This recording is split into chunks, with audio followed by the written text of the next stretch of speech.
Hey guys, the last game for Super Rugby Unlocked Week 4 is the Stormers versus the Bulls at Loftus Versfeld in Pretoria. The Bulls doesn't have the best history at the moment against the Stormers. They struggled to beat them in the last couple of years, but this time it might be a little bit different. The Stormers, they only have a couple of narrow victories so far this season. 6 points to the Lions and then 5 points to the Pumas, so not the best season so far. As for the Bulls, they're just as unpredictable. They lost against the Cheetahs a couple of weeks ago, and then they beat the Sharks last week by 27 points. So very unpredictable team at the moment for the Bulls. I think things are ticking into gear at the moment, and let's see how things go this week. If you look closer at the teams, the Stormers have made a bunch of changes for this game. The Bulls, actually one of the only weeks that they don't make a lot of changes, so I think they're kind of settling into their grooves at the moment. Going into the front row, number 1 versus number 3 in the scrum is going to be interesting, with Trevor Nyakane versus Kitshoff, so two Springboks up against each other again. Last time they did it, it was a pretty amazing battle over there. So Kitshoff, he is the captain for the Stormers now because Siya Kolisi is injured. Bongi Mbunambi versus Grobler. I think Bongi probably has the edge over there because Grobler, he's struggling a little bit with his line-out throwing. And then we get into the second row. If we talk about line-out throwing, you have to talk about JD Schikkeling and Murat, both of them brilliant receivers of the ball. But last week, for some reason, Bongi missed them a couple of times. So we'll see how it goes this week. Jason Jenkins and Nortje, they're still working on their partnership together. And then we get to the loose forwards with Yaku Kutsia coming into number 6. Yeah, I think he's a brilliant player on the park. He just runs into everyone, gets the ball all the time out of the rucks, and just a very hard player on the park. Arends van Rijn at number 7, and then Jono Augustus at number 8. Another hard runner at number 8. He's up against Dwayne Vermeulen. Very similar players if you do compare them. A few seasons ago, people said Trokkie or Augustus is the next Dwayne Vermeulen, so we'll see how they go up against each other. Marco van Staden, he just wins the ball at breakdown time at crucial stages for the Bulls. Ulrich Louw, we saw a little bit of him so far, and we'll see more of him now.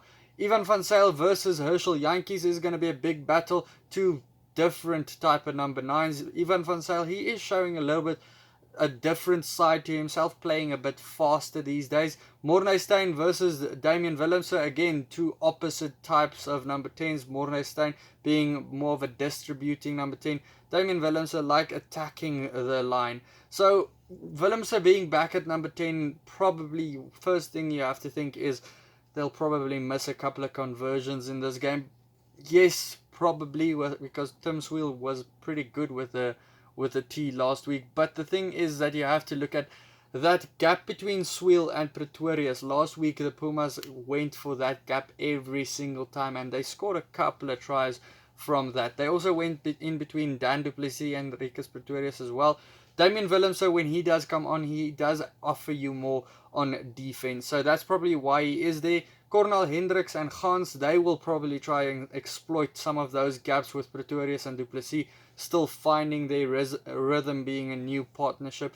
The Stormers, they are struggling, I think, in backline terms, because most of those players haven't had a lot of time together, haven't played a lot of professional rugby together. So that is what the Bulls are probably trying to exploit. The Bulls backline also, they haven't played a lot of rugby together, and that's why they're probably only getting into their rhythm at the moment. Kurtley Orense, he's in great form at number 11. Ismail, he's not too busy at the moment, a little bit quiet. David Kriel, playing against his previous team, he'll want to show what he can do at number 15 because he never got a shot at the Stormers. Galant, he's up against his previous team at the Bulls, so he'll want to have a stellar game. Galant, he's the type of player that would probably go and score a try in this game, and Bulls fans will probably hate it. Stormers fans will love every second of it. Edwil van der Merwe, Lyland Zas, their defense is a little bit questionable.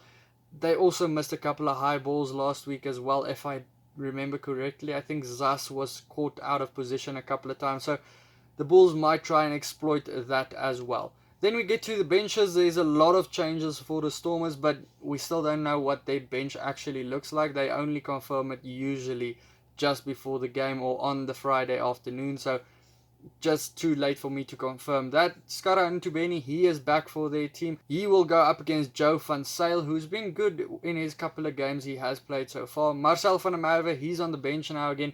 After not being so impressive last week in the short time he did play, he did actually start in that game.